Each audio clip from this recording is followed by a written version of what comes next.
नमस्कार दोस्तों, आप सबका स्वागत है कृष्ण प्रज्ञा यूट्यूब चैनल में। दोस्तों, क्या आप जानते हो जीवन में पूर्ण शांति कैसे प्राप्त करते हैं?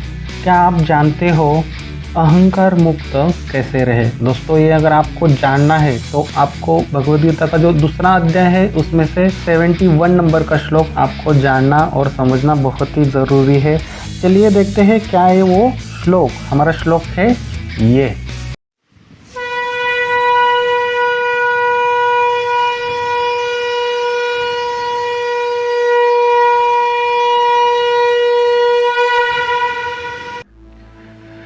दोस्तों ध्यान देना, श्लोक कैसे पढ़ा जाता है। विहाय कामानः सर्वान् पुमांश्चरति निस्पृह निर्मम निरहंकार सह शान्तिमधिगच्छति।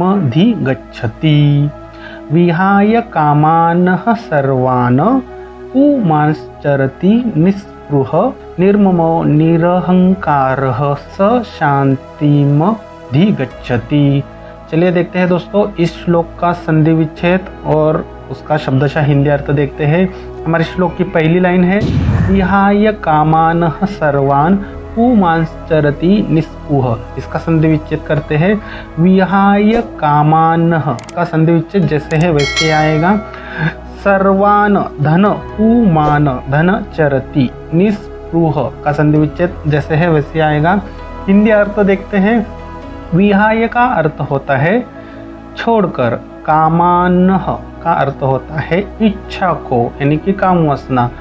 सर्वान पुमान चरति, इसका हिंदी अर्थ है समस्त जो पुरुष रहता है। पुमान यानी कि पुरुष, चरति रहता है, सर्वान समस्त।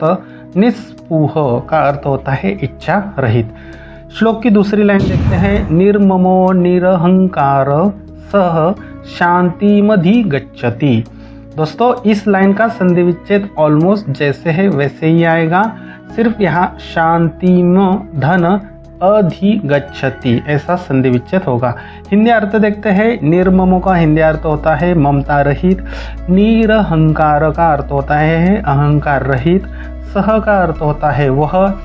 शांति अधिगच्छति का हिंदी अर्थ होता है पूर्ण शांति प्राप्त करता है। तो दोस्तों आज हमने दूसरे अध्याय का 71 नंबर श्लोक देखा, उसका संधि विच्छेद और शब्दशः हिंदी अर्थ देखा। जो किसी भी संस्कृत श्लोक सीखने के लिए ये संधि विच्छेद और उसका शब्दशः हिंदी अर्थ आना आपके लिए बहुत ही ज़रूरी है। चलिए देखते हैं संस्कृत श्लोक कैसे पढ़ते हैं, श्लोक का हिंदी अर्थ क्या है। दोस्तों ध्यान देना, यहाँ पे हम 2 बार श्लोक का उच्चारण करेंगे। कृपया करके आप भी पीछे से बोलिए ताकि आपका भी सराव अच्छे से हो जाए। विहाय कामानः सर्वान् पुमांश्चरति निस्पृह निर्ममो निरहंकारस्य शान्तिमधिगच्छति।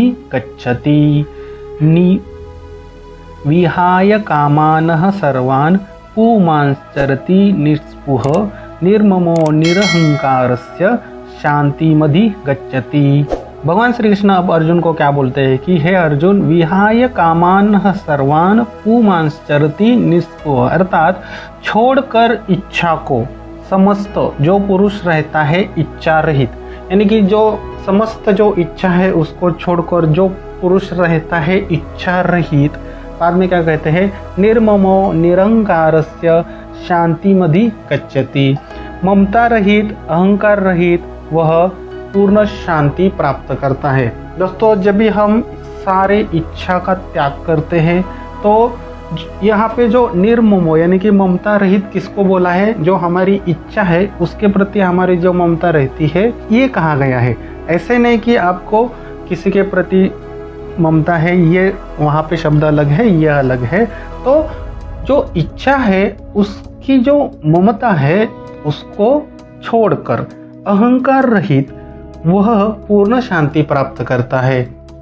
ठीक है, एक लाइन में कहा जाए तो भगवान श्री कृष्ण अर्जुन को क्या बोलते हैं कि हे अर्जुन, तुम्हें समस्त इच्छाओं को त्याग करना है और ममता रहित रहना है। यानी कि जो इच्छा के प्रति आसक्ति है, प्रेम है, जो मैं ये चीज़ नहीं छोड़ सकता, जैसे कि गुलाब जाम हो, मिठाई हो, जलेबी हो, यानी कि आपका उसके ऊपर ममता है, प्रेम है कि उस स्वाद का आपको आसक्ति है, उसको छोड़ना है, अहंकार छोड़ना है कि ये मैंने छोड़ा है, इसका भी अहंकार आपको आ जाएगा, तो ये भी आपको छोड़ना है।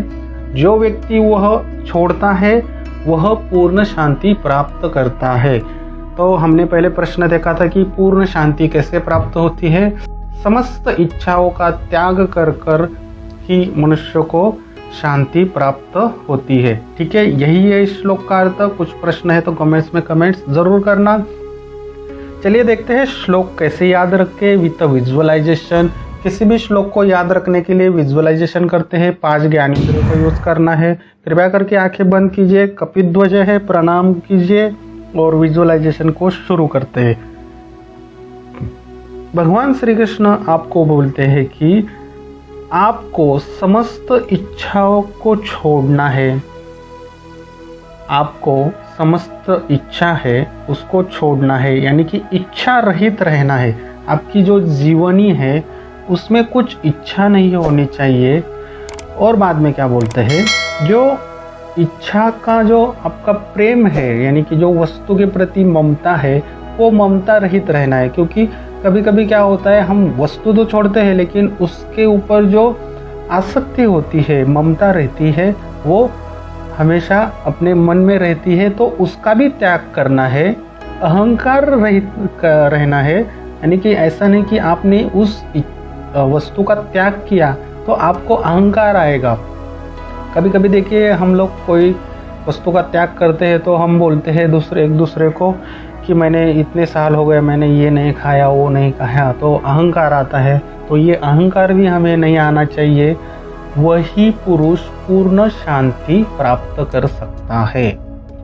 देखिए, यहाँ पे पूर्ण शांति प्राप्त करने के लिए भगवान श्री कृष्ण ने आपको बताया है कि समस्त इच्छाओं का त्याग करें, इच्छा रहित रहना है, ममता रहित रहना है, और जो भी आपने इच्छाओं का त्याग किया है उसका अहंकार नहीं करना है, तभी आपको पूर्ण शांति प्राप्त कर सकते हैं। ठीक है, आपने अच्छे से विजुअलाइजेशन किया होगा। मैं श्लोक बोलता हूँ, पीछे से कनेक्ट करने की कोशिश जरूर कीजिए।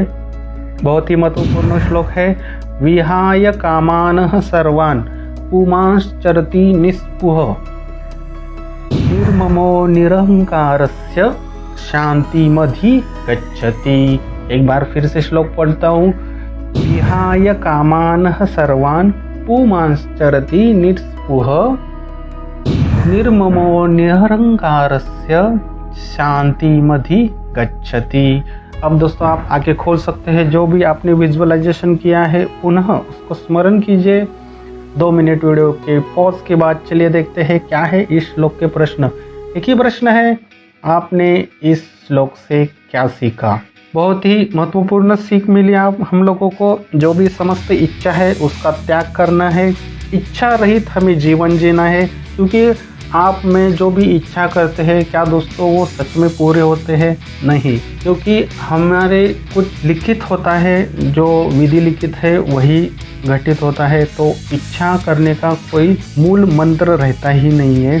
तो भगवान यही बोलते हैं कि उसका, आपकी जो इच्छा है उस वस्तु के प्रति ममता भी नहीं चाहिए, और जो आपने त्याग किया है उसका अहंकार भी आपको नहीं आता।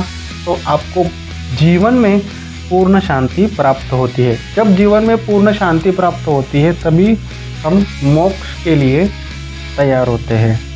ठीक है, इसी तरह दोस्तों 700 श्लोक सीखना है तो कृष्ण प्रज्ञा यूट्यूब चैनल को सब्सक्राइब करना। चाणक्य नीति सीखनी है, चाणक्य प्रज्ञा यूट्यूब चैनल को सब्सक्राइब जरूर करना। फिर मिलते हैं अगले श्लोक में, तब तक के लिए हरे कृष्णा।